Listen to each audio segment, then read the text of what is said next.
Bienvenue dans cette session réalisée par les blogueurs d'Alsace. Deuxième émission d'une série consacrée à l'accompagnement des entrepreneurs pour faire face à l'épidémie de Covid-19. Aujourd'hui, nous allons vous parler de comptabilité avec un expert, Philippe Lamberger, et nous allons traiter plusieurs sujets. Les questions récurrentes des chefs d'entreprise, quelles sont les mesures à prendre immédiatement, les dispositifs de garantie, et enfin, la préparation du redémarrage après le confinement.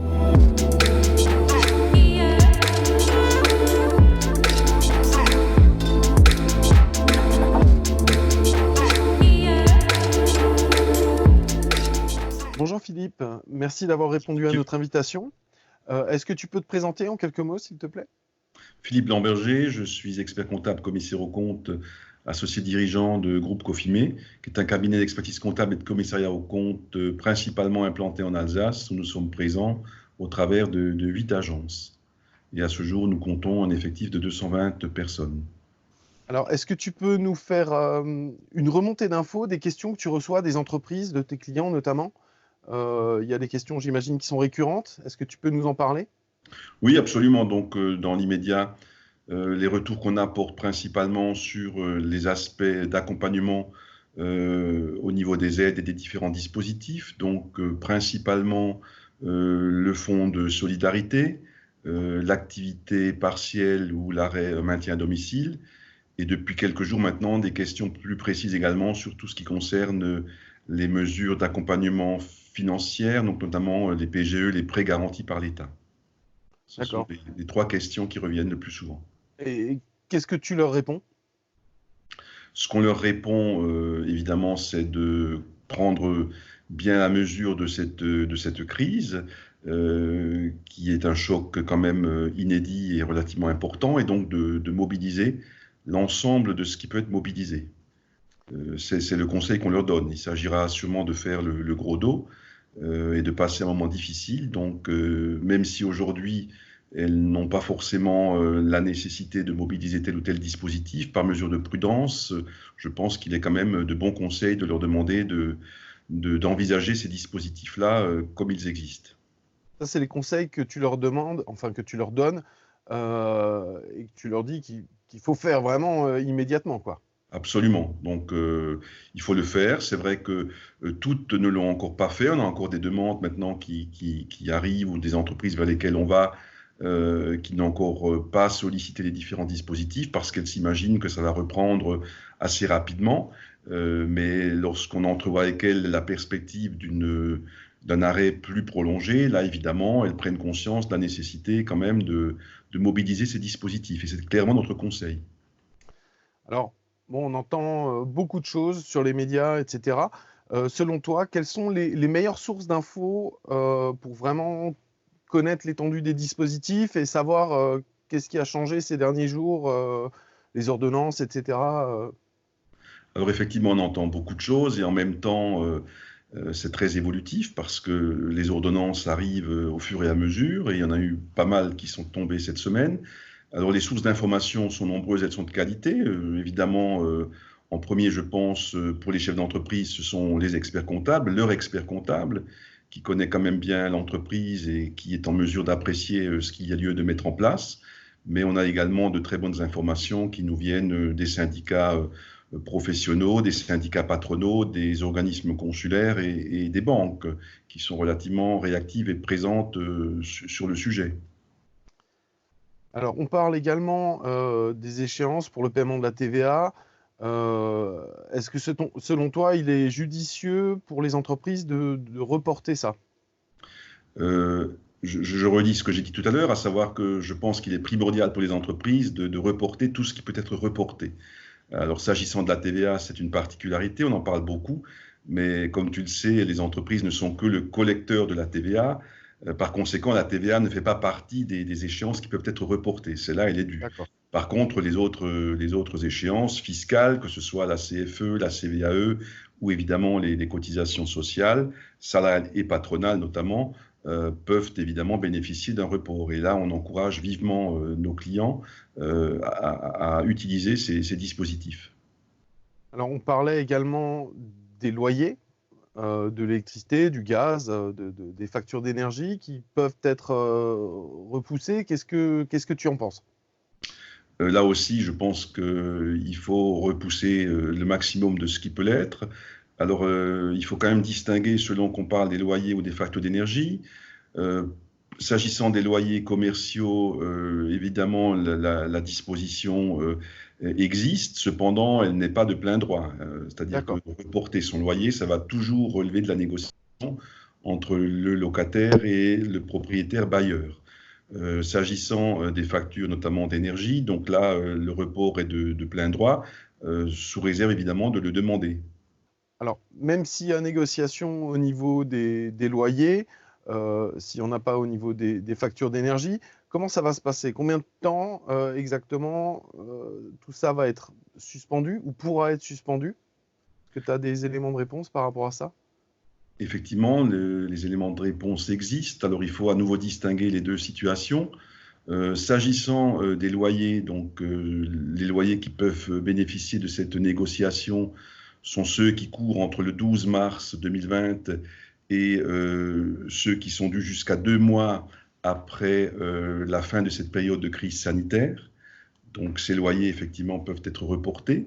Ça relève de la négociation. Donc, c'est des loyers commerciaux, on entend bien. Commerciaux, absolument. Le rattrapage, c'est-à-dire la manière ou le rythme auquel ces loyers seront ensuite rattrapés, relève également de la négociation, étant précisé, bien évidemment, qu'il ne peut pas y avoir ni d'intérêt ni de pénalité de retard qui soit appliquée. En ce qui concerne les factures d'énergie, donc là également, donc c'est depuis le début de la période de confinement. Là, pour le coup, ça concerne les factures jusqu'à 1 mois après la fin de la période de crise sanitaire. Et ces factures-là, toujours sans pénalité ni retard, devront être payées sur une période ou rattrapées sur une période qui ne peut être inférieure à 6 mois. Donc les choses sont relativement précises sur ces deux questions-là. Donc ça a été donné par des ordonnances. Absolument. Ouais, Absolument. alors, pour faire face au manque de trésorerie, si j'ai bien compris, l'État, BPI France, etc., propose de cautionner des prêts. Mais en Absolument. fin de compte, ces prêts, à un moment donné, il faudra bien les rembourser. Et il y a des entreprises qui, durant toute la période, ne vont pas travailler. Oui. Alors, comment ça va se passer à la fin de la crise, selon toi? Alors, beaucoup de questions dans cette question. Donc, effectivement, il est important, à mon avis, d'insister sur le fait que les entreprises doivent s'efforcer tout de même de payer leurs factures parce que il ne s'agit pas de rajouter une crise à une crise et l'effet domino qui serait dû au fait que les entreprises cessent de payer leurs factures serait évidemment une amplification dramatique de la situation. Donc là, tu parles de fournisseurs, c'est-à-dire une entreprise qui ne paye pas ses fournisseurs, ça risque d'entraîner une crise en domino. Du crédit interentreprise. En ce qui concerne effectivement les dispositifs mis en place, donc si les entreprises ne sont pas en mesure de payer leurs factures, je les invite à solliciter des dispositifs, donc notamment le PGE, les prêts garantis par l'État. C'est une option qui est accordée relativement facilement et les banques sont très réactives sur le sujet. Dans la limite de 3 mois de chiffre d'affaires, la banque, avec la garantie de la BPI, peut accorder effectivement cette avance qui est en fait un prêt in fine sur 12 mois, c'est-à-dire qu'on paiera en une fois le remboursement à l'issue des 12 mois. Et selon la situation de l'entreprise, elle aura la possibilité, d'ores et déjà ouverte, de convertir ce prêt in fine en un prêt classique qu'elle pourra rembourser sur 5 ans. Donc c'est très important effectivement que les entreprises continuent à payer leurs factures et qu'elles utilisent les dispositifs qui sont en place. Alors je vais changer un petit peu de sujet. On a aussi énormément d'entreprises qui travaillent à l'export. Comment ça se passe pour elles en ce moment? Les entreprises qui travaillent à l'export sont impactées évidemment de la même façon que les autres. Elles ont néanmoins des problématiques qui se rajoutent, qui sont notamment liées à la circulation ou des matières premières quand elles doivent s'approvisionner ou des marchandises quand elles doivent les expédier. Mais pour le reste, ce sont les mêmes problématiques. C'est-à-dire que d'une façon générale, on a quand même une situation qui est très variable selon l'activité des entreprises. On a celles qui ne sont pas impactées par la baisse d'activité, voire même qui ont une activité augmentée. Je pense notamment à la grande distribution, aux transporteurs, aux pharmaciens, aux services en ligne. Ces entreprises-là, d'après les retours que nous avons à ce jour, ont plutôt une activité qui est plus forte. On ne sait pas combien de temps ça va durer, mais en tout cas, pour l'instant, elle est plus forte et il est probable que ça se prolonge. On a des entreprises qui sont totalement à l'arrêt. Et on a le cas de la restauration qui est le plus emblématique. Donc là, effectivement, il n'y a rien qui rentre et c'est une situation d'arrêt total de l'activité. Et puis on a effectivement toutes les autres qui naviguent entre les deux, qui arrivent plus ou moins à mettre en place le télétravail ou pas, qui arrivent effectivement à retourner, si je prends l'exemple du bâtiment, sur les chantiers ou pas. Là aussi, il y a eu un arrêt et maintenant ça semble devoir un petit peu redémarrer, mais ça reste, à mon avis, pour l'instant relativement timide. Donc la situation, elle est très variable, en fait, en fonction de l'activité des entreprises et des possibilités aussi qu'elles ont à s'approvisionner elles-mêmes auprès de leurs fournisseurs. Alors, on parle de l'une des pires crises de l'histoire. Selon toi, qu'est-ce qui risque de se passer dans les mois à venir? Est-ce qu'il faut s'attendre quand même à une grosse catastrophe ou il y a beaucoup d'entreprises qui risquent de fermer ou pas? Ou comment ça va se passer selon toi? Alors, une crise très grave, effectivement. Je pense que les générations ou les personnes qui sont en activité n'ont pas connu l'équivalent de cette crise jusqu'à maintenant. Elle est déjà très grave pour beaucoup d'entreprises. Celles qui sont fragiles, évidemment, vont avoir du mal à supporter cette crise si elle devait se prolonger. Il y a deux scénarios, à mon avis, qui doivent être envisagés. Celle d'une reprise relativement rapide, mais je ne pense pas qu'on puisse assister à une reprise d'ampleur avant le mois de juin. C'est le premier scénario le plus optimiste. Et là, ça va quand même être compliqué parce que pour les plus fragiles et pour toutes d'ailleurs, ça va signifier quand même une perte de plus de 2 mois de chiffre d'affaires. Puis un deuxième scénario qui, à mon avis, est à envisager quand même, c'est d'un ralentissement plus prolongé avec une reprise qui ne se ferait qu'à la rentrée. Là, évidemment, ce serait évidemment fatal pour beaucoup d'entreprises qui sont aujourd'hui déjà fragiles, notamment au niveau de leur trésorerie. Alors, moi, il y a une question qui me vient et je pense qu'elle vient à beaucoup de chefs d'entreprise.